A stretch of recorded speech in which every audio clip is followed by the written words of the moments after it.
Good evening, everyone. On tonight's Air Raid Hour, we finish off our summer scouting series at the wide receiver position before we head into our Air Raid Hour summer break. So tonight we wrap up our fourth of four episodes on the summer scouting series, talking about the wide receiver room for the Buffalo Bills, contracts in 2026, and a quick few early thoughts from me on training camp. But first,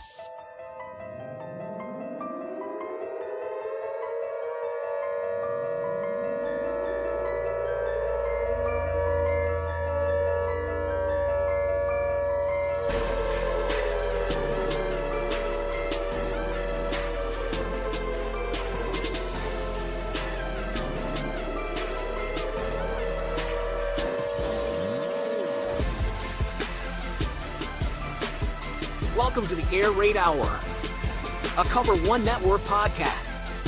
Here are your hosts, Judge Mathis and Tilt Money.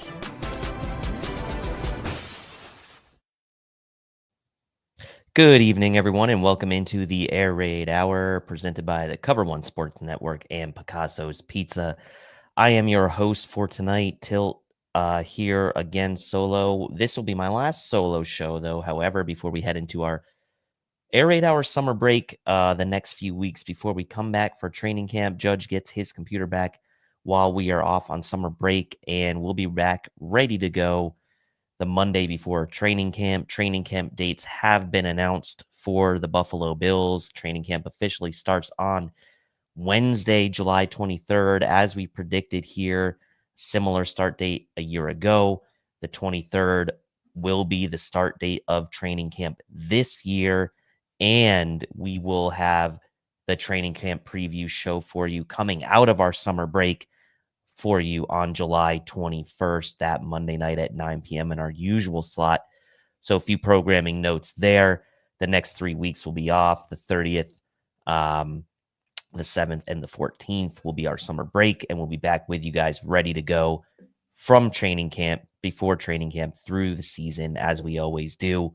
And Judge will be back for that. So music blogger comes in. Yo, Tilt, what's up, brother? And I have to say, music blogger, you caught me off guard a little bit on the last show, and the reason I say that is because my brother was born in 1987. I don't know if that's the reason you have 87 on your name, and your picture, like, you look very much like my brother. So I just thought maybe it was him for a second. It just threw me off. It just threw me off. Mathis, no, he's not slacking in. So he records, I don't know if I'm saying too much here, but he records these shows on his work computer. That's the computer he has. That it's a better computer, I guess, than what he has for his personal computer. So he records on that. And they've been doing some upgrades on that, and they've been doing some maintenance on that. So Rent a Center. And remember those commercials? They probably still have them on. I could get like a 60-inch TV and rent it. Anyway, yeah. So yeah, I know, man. It was it.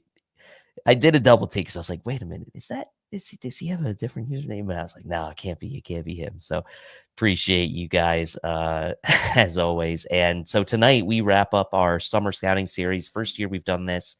Our fourth of four shows at position groups that we want to kind of focus on as we head into the 2025 college football season, and then ultimately look ahead to what the Bills' contract situation and possible demand for those positions might be come 2026. And tonight we are going to be discussing a position that has been a talking point for the Buffalo Bills, for content creators, for fans, for everybody really that talks about the Bills in some capacity, and that's the wide receiver position for this team.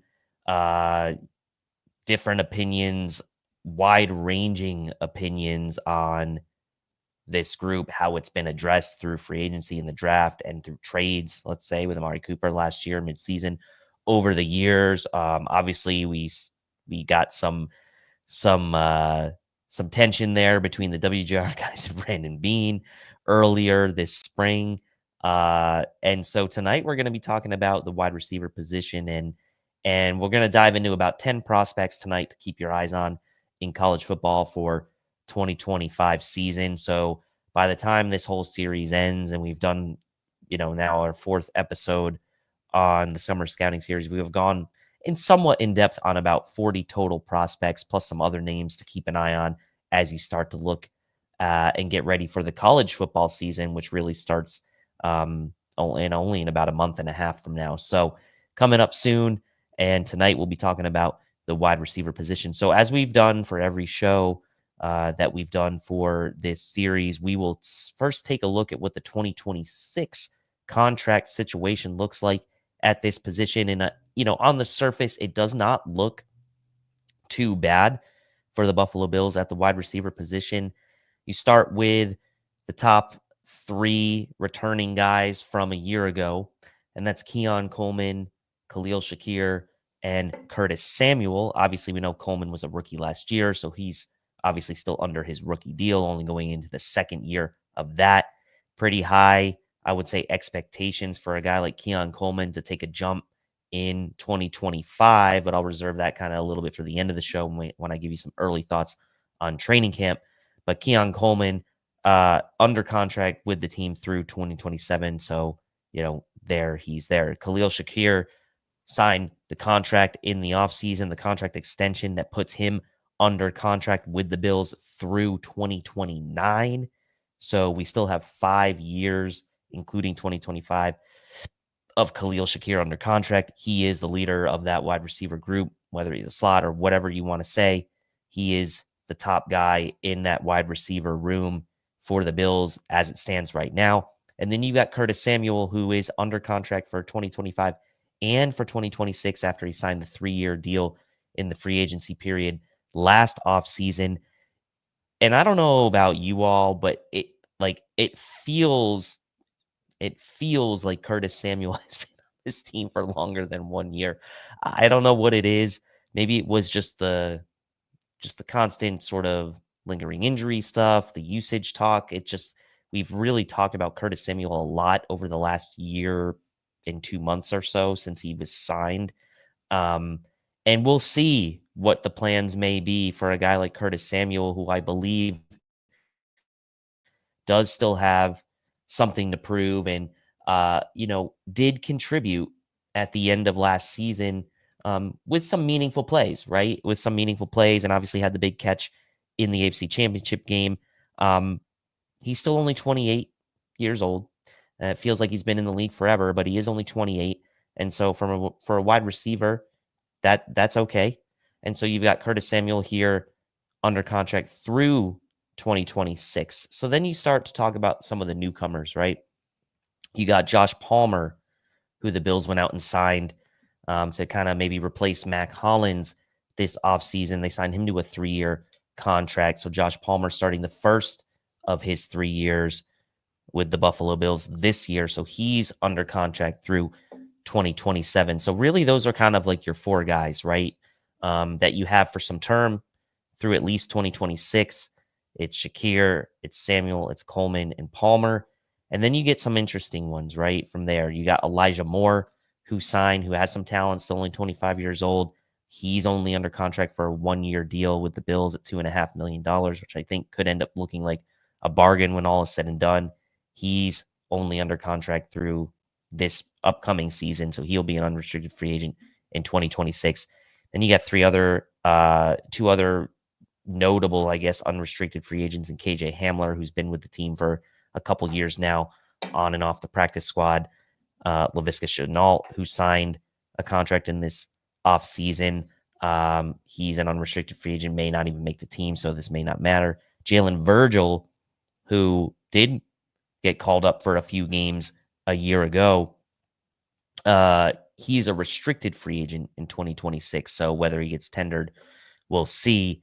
Tyrell Shavers, who was a fan favorite during training camp a year ago, known for his special team prowess, made the nice touchdown catch against the Jets last year. He's actually under contract through 2026 and doesn't become a restricted free agent until 2027. So the Bills still have team control of Tyrell Shavers. And then you got other guys, Caden Prather, who was the 7th rounder this year. He's under contract through 2028. And you've got a couple restricted free agents who are under contract through 27. Remains to be seen what will happen with those guys. Keliaka Akarali and Steven Gosnell are the two names that round out this room. So all in all, this room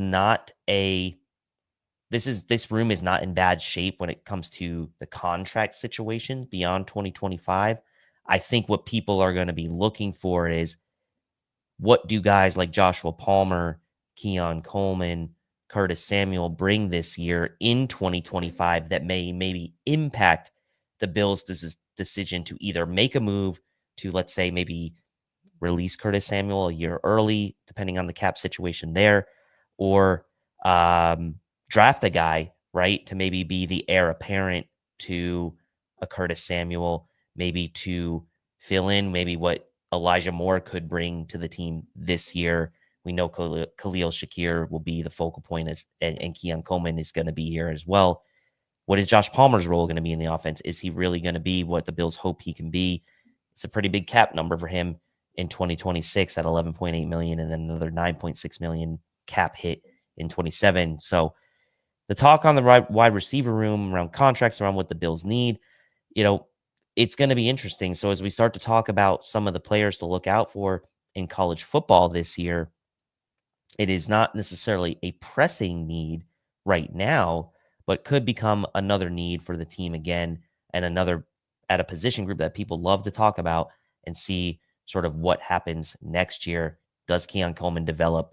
Does Curtis Samuel take a step up in the way he produces? Does Josh Palmer actually make a meaningful contribution on offense, or do the Bills maybe have to consider taking a wide receiver early in the draft next year? So before we get to our prospect preview, let's have a quick word from our guy, Khalil Shakir, about Picasso's Pizza. What's up, y'all? Khalil Shakir here. When I want Buffalo pizza, it's got to be Picasso's. Picasso's. Khalil Shakir.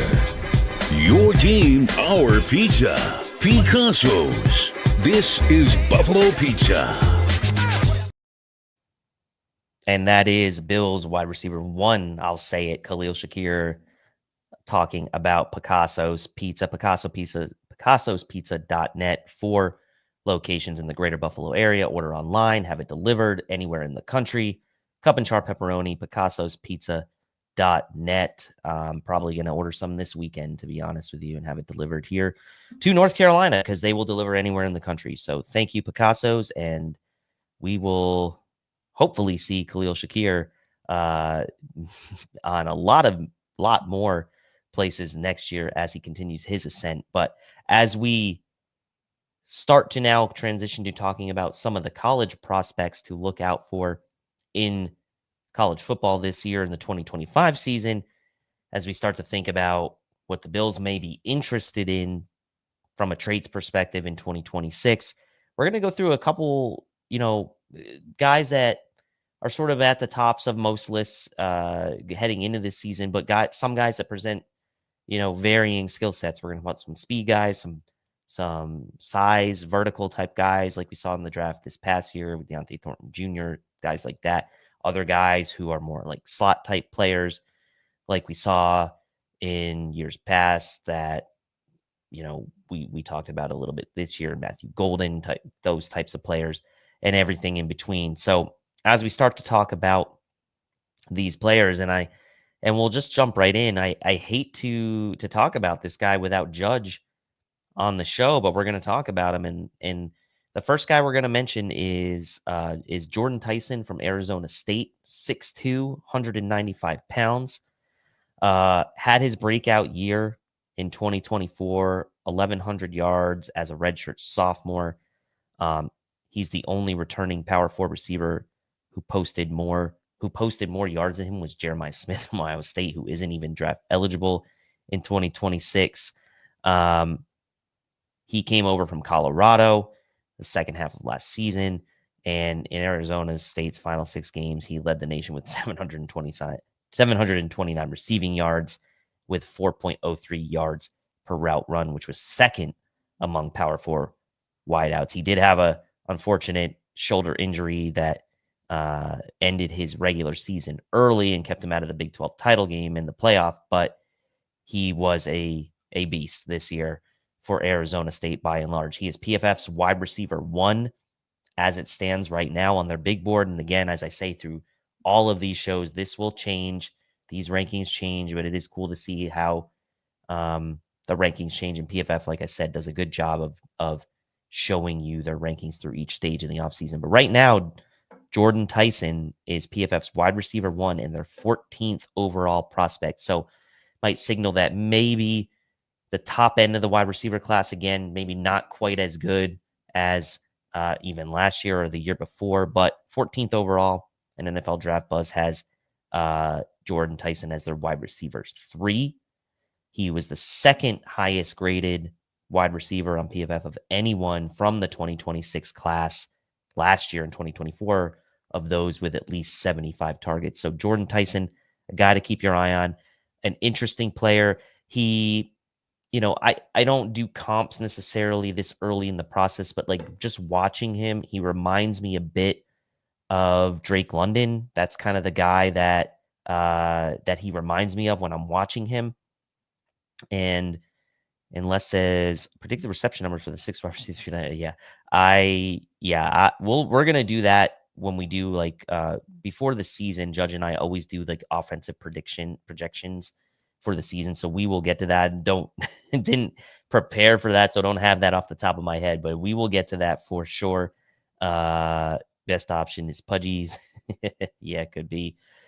Will Tabor pound the table for Virgil Shavers being a 6th wide receiver or for special teams? Who's covering kicks this year? That's a great question, Ralph Wilson. I've got to think that Shavers or Virgil still have a pretty decent inside track to being that guy. I think they could beat out Prather. Like, I don't think a 7th rounder necessarily means that Prather is going to make the team over those guys.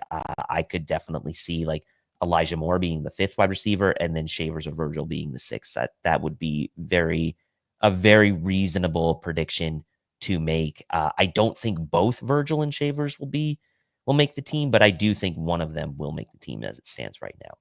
So that's the first guy, Jordan Tyson, Arizona State. The next guy is someone who's I'm really interested in seeing how they perform this year. And again, as we've said with a lot of these guys, I mean, the transfer portal is the thing now, right? Like these guys rarely stay, or I should say a lot of times they don't stay at the same school they started with. And the next guy is a guy that I will have my eye on because of his profile and what he can bring to the table. And that's Eric Singleton Jr. from transferring. He's the player we put on the show graphic for night from Georgia Tech to Auburn this year. And I think a good move for him in the big picture, right?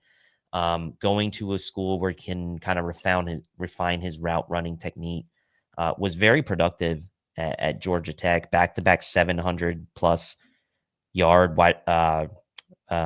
receiving yard seasons at Georgia Tech, which is not really a school known for big receiver output. I would say you have like obviously your outliers and Demarius Thomas and Calvin Johnson, but typically not a wide receiver factory there. But this is a guy who should be a sub 4.4 40 guy. He's, like I said, with Auburn now after spending 2 seasons at Georgia Tech. Scored above the 99th percentile in PFF's game athleticism score metric. So for those of you and me really who care about athletic testing, he's going to score very well on the RAS and has done well with the athletic testing metrics that he's been put through already. He's a home run threat basically anytime he touches the ball, and his 664 receiving yards on deep ball since 2023 leads all returning Power 4 receivers this year. So NFL Draft Buzz has his top physical comp as Marvin Mims Jr., a guy we really liked from Oklahoma a couple of years ago and who has been who really kind of blossomed a little bit into that big play threat the Denver Broncos hoping they were getting out of Marvin Mims last year. And he has this track background. So there's a track background, the ceiling to be a better route runner. PFF has him as their wide receiver 2 right now and their 24th overall prospect in college football for the 2026 class. NFL Draft Buzz also has Eric Singleton Jr. as their wide receiver 2. So Eric Singleton Jr., a transfer from Georgia Tech to Auburn, maybe going to fill that Keandre Lambert-Smith role that's being departed from Auburn, but certainly a guy I'm going to keep my eye on for that speed profile that I think a lot of Bills fans are still looking for, that we still don't have on the roster. So Peter Wilson comes in and says they need to add more Elijah Moore type of separators that also have enough speed to threaten defenses deep. Perfect prototype is McLaurin. Yeah, Terry McLaurin still doesn't get enough respect, I think, when talking about, some of the best wide receivers in the league. And he's played with some, almost feels like a different quarterback every single year. He's got Jaden Daniels now, who's got that awesome deep ball. So it's a really nice fit there for Terry now. But yeah, I agree. A guy like Terry McLaurin is perfect type of player. So that's Eric Singleton Jr., Auburn, 5'11", 190 pounds. So a little on the smaller side, but again, looking for that speed. He's a guy to certainly keep your eye on. Another guy, if you're interested in speed, is another transfer. And it's not a type of transfer that you would typically think about, like, going from a small school program to a bigger program. And this is Zachariah Branch from transferring to Georgia from USC. That's Southern Cal at 5'10", 180 pounds. Faster guy again that should be in the sub 4.40s. PFF's wide receiver 12, 95th overall, while NFL Draft Buzz has Branch as their wide receiver 5. Physical comps, Sky Moore and Tyler Scott. Tyler Scott's a guy I liked in the pre-draft process a few years ago. Really hasn't gotten his NFL career going, but still a talented player, still in the NFL. Branch spent his first 2 seasons at USC, and now in an attempt to even further help his draft stock, going to Georgia for 2025, can insert himself potentially as the team's top return man. 29 kick returns and 29 punt returns in his first 2 seasons at USC. So it'll be interesting to see how Georgia uses him, if they do, as a return man in 2025. Had a kick return touchdown and a punt return touchdown at USC as a freshman, and won the Jet Award in 2023 as a freshman, which is basically the nation's top return specialist, an award that's been in existence since 2011. And Zachariah Branch won that award in 2023 as a freshman. So a speed guy, a guy that brings special teams ability, certainly a guy to keep your eye on this year. Another transfer going from a big program in USC to, arguably the biggest or one of the biggest programs now in the current state of college football in Georgia. So certainly a name to keep an eye on. Next guy on the list is, for you guys that know Randy, big USC guy, South Carolina, that is.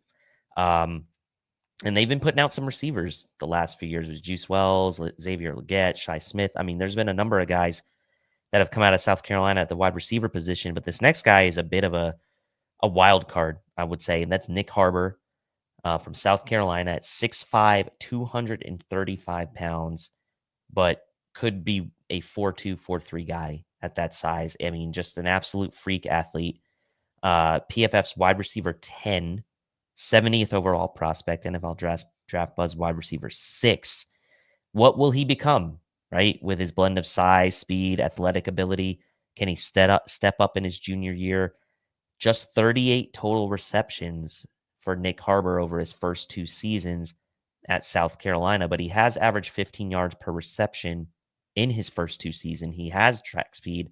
Athletically, has been compared to Savion Williams from TCU from this past draft class, and Deontay Thornton Jr. from Tennessee from this past draft class. Both prospects with that elite vertical speed size combination that you can see why they're comparing Nick Harbor to these guys right now. He's been back-to-back appearances as Bruce Feldman's number 1 freak in college football. And he's the son of former U.S. men's national soccer team, Zuka Jannard Harbor. So he's got the athleticism. He is not doing track this year at South Carolina. So he's foregoing his track background to focus on football. And we'll see how that potentially helps a guy like Nick Harbor maybe develop a bit more. Again, as he's only had 38 catches, like I said, over his first 2 seasons. That's a commitment that I think the program probably is happy to see. NFL scouts are likely happy to see. And now we'll see what he can do as, a focal point, or should be a focal point of that South Carolina passing game this year. That's Nick Harbor at 6'5", 235 pounds. Crazy. The next guy is another USC guy, but branch, as I mentioned, transferring from USC to Georgia. Mackay Lemon at USC again this year at 5'11", 195 pounds.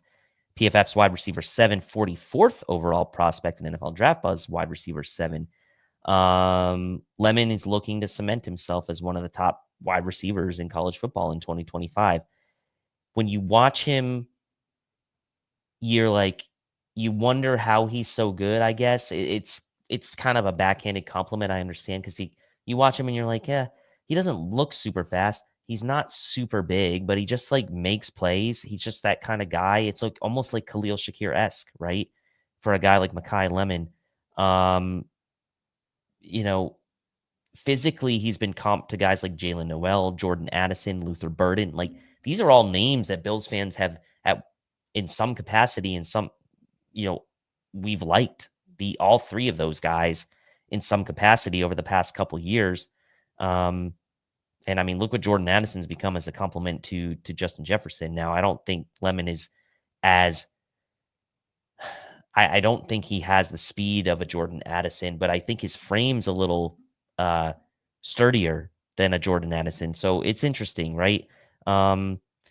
He was key for USC last year, led the team with 52 receptions. It's not a lot, but he did lead the team.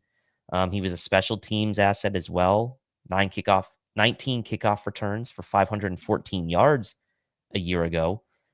His kick return average was ranked 6th nationally, 2nd in the Big Ten.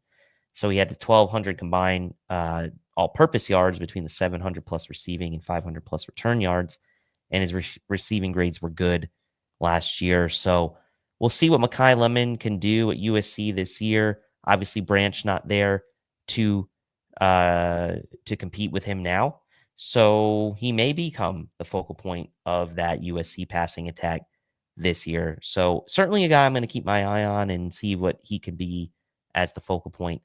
And again, not a guy that necessarily I think will wow you in any one area, but he's a guy that makes plays. He's a football player, and I really like his demeanor as well.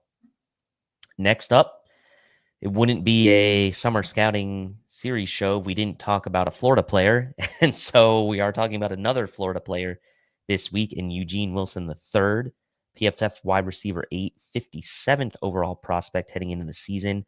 NFL Draft Buzz wide receiver 12. We've been covering a lot of Florida prospects across our various summer scouting shows. Wilson was a playmaker for the Gators, right? Following the footsteps of his dad, 2-time Super Bowl champ with the Pats. He's made his mark in Florida, made all freshman all SEC honors in 2023. He led the team as a freshman with 6 touchdown catches in 2023, while becoming second in receptions in 2023 at 61, and started 7 games. He had an injury last year, so his season was cut short, but he still managed to, put up a respectable nearly 200 receiving yards and a touchdown in just 2 games. And so he's obviously returning. He wasn't eligible. He's returning, and hopefully kind of re-cement himself from that momentum he had as a freshman. So Eugene Wilson, certainly an interesting name to keep an eye on as he comes back from injury. Had that great freshman year. What is he going to be this year, that freshman year? Obviously, he was playing alongside guys like Ricky Pearsall. So now this year, will he be kind of the focal point of the offense? We will see. But Eugene Wilson, certainly a name to keep an eye on in the SEC.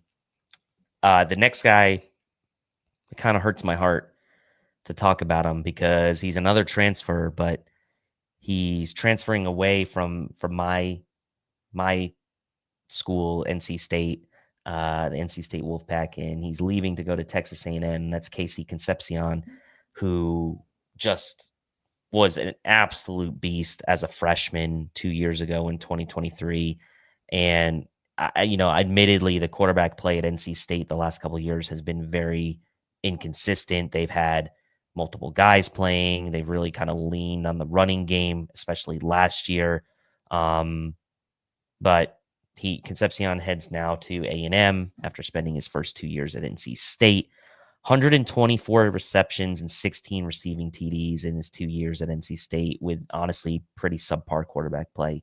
I am not an NC State homer by any means, and I'll tell you how it is. I love the guys that are good that come out of there. There's a lot of NFL talent that goes through the NC State program, but the quarterback play in the last couple of years has not been great. So goes to A&M. We'll see. He's going to be really, really helpful to A&M in that sort of intermediate area, that 10 to 20 yard area. I mean, you can just see his yards per reception were only 8.7 a year ago. That dropped below, which was double digits in 2023. PFF's wide receiver 4, though, at the moment, 35th overall prospect. And, when Josh Allen's been at his best, he's been efficient at those sort of what I'll call mini chunk plays in the sort of intermediate range, the 10 to 20 yard range. And a guy like Concepcion, who plays out of the slot mostly at NC State, but can move around as well at 5'11", 190 pounds. I think he's got a chance to be a top 5 wide receiver in the 2026 class. And so one of his physical comps, Jaden Reed, a guy from Michigan State who we really liked and a lot of people liked a couple draft cycles ago. And his, kind of came out of the gates hot at Green Bay. And, Green Bay's got an interesting receiving room. It's like, you got to find a way to use Jaden Reed. You got to find a way to use Casey Concepcion. And I think Texas A&M should do a good job of at least helping him statistically after coming away from some bad quarterback play at NC State. So I'm certainly invested in seeing what he can do, and I'm rooting for the guy because I loved watching him play while he was here at NC State. Next guy on the list just continues the trend of the just never-ending cycle of good wide receivers seemingly that come through Ohio State in recent years, and that's Carnell Tate at 6'3", 191 pounds. He was the wide receiver 3 on Ohio State this past year, obviously behind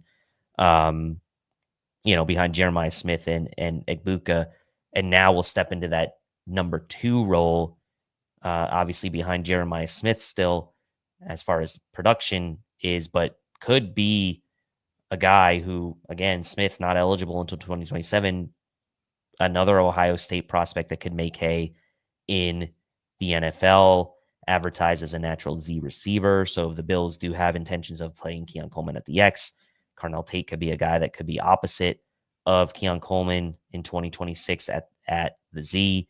PFF's wide receiver 6 right now, 41st overall prospect. As the wide receiver 3 in Ohio State, still had 52 receptions and 733 receiving yards last year after only having 18 total receptions as a freshman in 2023. Physical comps, George Pickens, Keon Coleman, and Pat Bryant, who we liked in the draft this past year, who went to the Denver Broncos. The question will be, is he really going to be, is he really, what would he be on the Bills? Would he be redundant to what Keon Coleman has, offers? I don't know, right? I think like he's not going to be like the super speedy guy. He's probably going to be like a 4.5-ish type of guy, but academic all Big Ten honoree, played in all 28 games over his first 2 seasons in some capacity. And so he will be a guy, I think, that steps up this year big for Ohio State and kind of makes his mark as the number 2 receiver. So certainly a guy who could kind of creep up draft boards. He is currently NFL Draft Buzz's wide receiver 1. So some differing opinion there on a guy like Carnell Tate. I think that's a bit of a projection by them, but certainly you would expect in this long run of Ohio State receivers that he is going to have a good season. And so I would expect Carnell Tate to be a guy that has a good season and keep an eye on as a potential complement to Keon Coleman on the opposite side. Next guy on the list, Denzel Boston from Washington at 6'4", 209.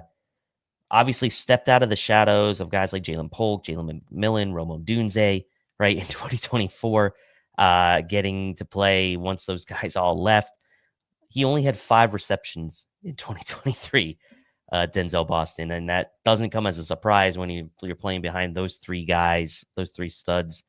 But that vaulted to 63 receptions for 834 yards and 9 receiving touchdowns in 2024 for Denzel Boston.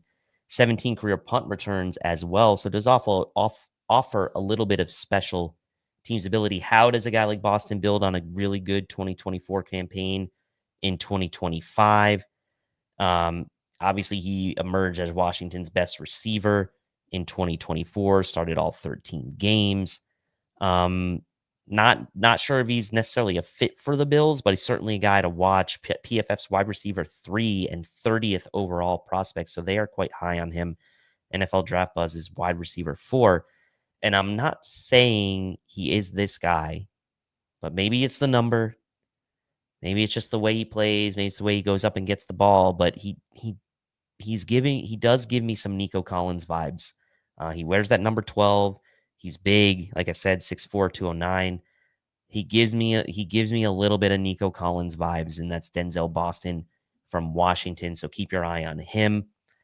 And then the last guy we'll go into sort of in some depth here tonight is, look, I know we're scarred from Clemson, Sammy Watkins, and it's a lot of stuff here. Antonio Williams from Clemson. No, not that Antonio Williams who Bills fans fell in love with, a running back from UNC, but Antonio Williams, the receiver from Clemson at 5'11", 190 pounds, scored 2 touchdowns last year against my NC State Wolfpack.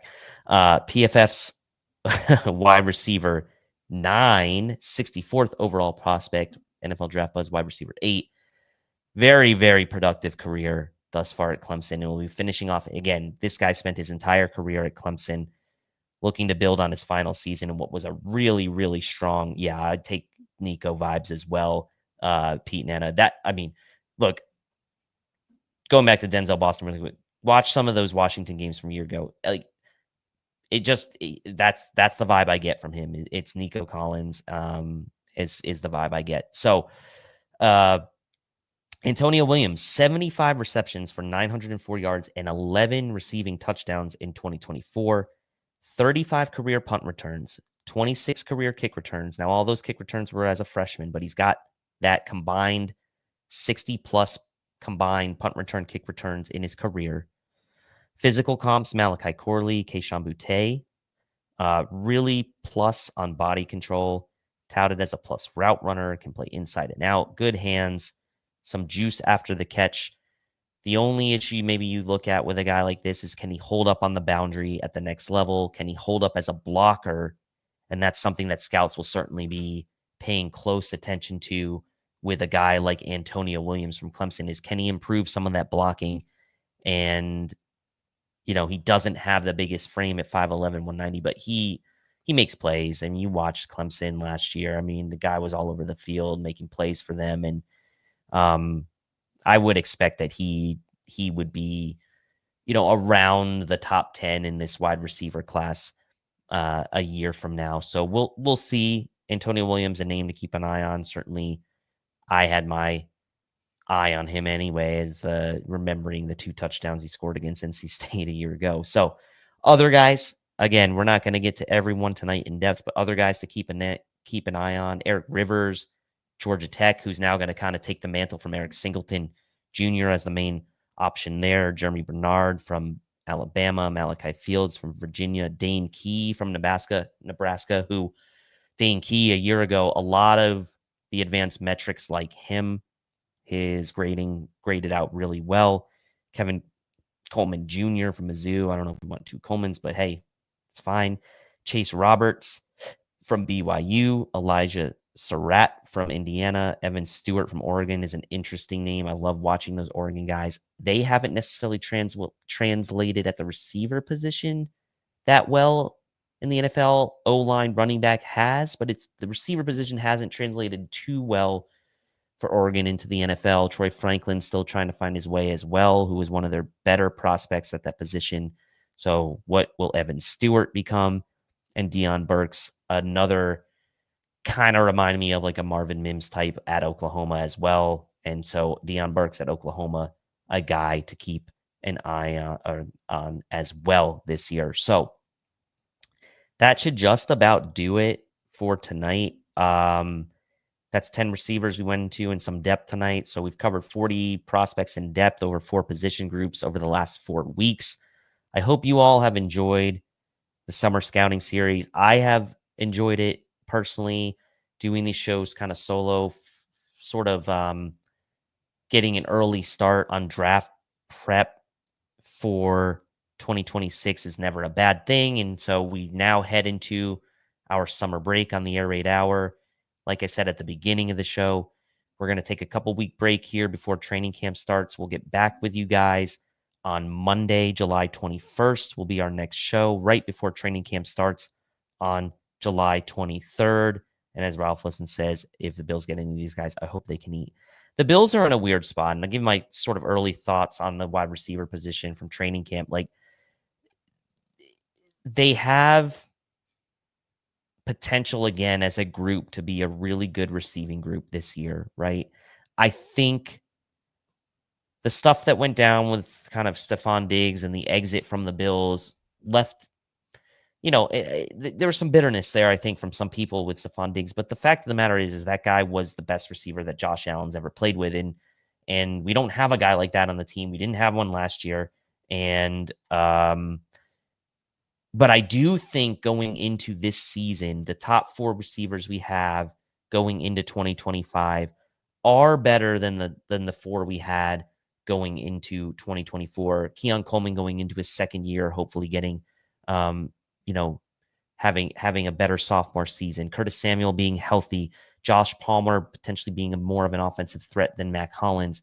Khalil Shakir, obviously, we're expecting him to continue his good play. So it's like, you look at the group and you're like, does it wow you? I don't know that it wows you, but it should get the job done in 2025. And they certainly did what they could last year with the group. And even knowing that Brandon Beane still went out and tried to make a move for Amari Cooper. Yes, Amari Cooper made an impact, but it was on a low volume basis, right? He made important plays, but it wasn't a ton of volume on those plays. So Pete says the scouting series will be on my rewatch list at some point during August for sure. Appreciate that. And I mean, I think, look, we'll probably cut some of these clips as well as we start to head into draft prep again to see like how many of these guys like maybe jockeyed up or fell down boards come the spring, right? So we can kind of look back and say like, hey, we expected a guy like, I don't know, Jordan Tyson from Arizona State to have a big monster season after a good 2024, and he didn't. Like, we just don't know, right? And some guys coming back from injury, like Eugene Wilson coming back from injury, what's he going to do?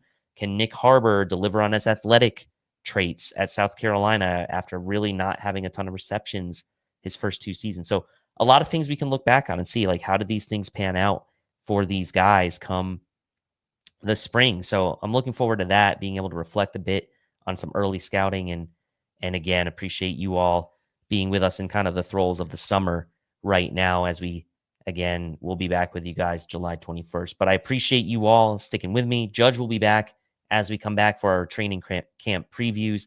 I do appreciate you all being with us tonight, and I hope you enjoyed the summer scouting series, and smash that like for the Air Raid Hour and for me on the way out, if you don't mind, and leave a comment in the comments section on the show if you're able to watch on replay. Truly appreciate you all as always. And as we always say, until next time, go Bills. Thank you for watching tonight's episode of the Air Raid Hour. Make sure to hit that like button on the way out. If you are catching the show on demand, leave a reply in the comments section and we will respond over the course of the week. You can always listen to every episode next day on all major podcasting platforms, including Apple Podcasts and Spotify, by searching Air Raid Buffalo. Thank you for your continued support, and as always, go Bills!